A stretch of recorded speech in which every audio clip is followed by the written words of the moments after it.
যে ব্যক্তি সুদ খায় আর ওই সুদখোর অবস্থায় যদি মারা যায়, আল্লাহর জান্নাত থেকে সে বঞ্চিত হয়ে যায়। আল্লাহর জান্নাত থেকে বঞ্চিত হয়ে যায়। আল মুস্তাদরাক লিল হাকিম কিতাবের নাম।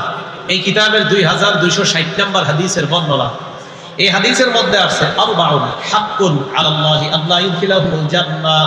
4 ব্যক্তিকে জান্নাত না দেওয়াটাই আল্লাহর হক। 4 ব্যক্তিকে জান্নাত না দেওয়াই আল্লাহর হক। 1 নাম্বার মুদমিনুল খাম, যে ব্যক্তি মদ পান করে। 2 নাম্বার ওয়া আকিলুর রিবা, যে ব্যক্তি সুদ খায়। 3 নাম্বার ওয়া আকিলু মালিল ইয়াতীম, যে ব্যক্তি এতিমের সম্পদ ভক্ষণ করে। 4 নাম্বার ওয়াল আকুল লিওয়ালিদাইহি, পিতা মাতার নাফরমান সন্তান। এই 4 ব্যক্তিকে জান্নাত না দেওয়াই আল্লাহর হক। 1 নাম্বার মদ পান করে, 2 নাম্বার সুদখোর, 3 নাম্বার এতিমের সম্পদ যে ভক্ষণ করে, 4 নাম্বার পিতা মাতার নাফরমান সন্তান। এদেরকে জান্নাত না দেওয়াই আল্লাহর হক। কথা কি বুঝে আসছে?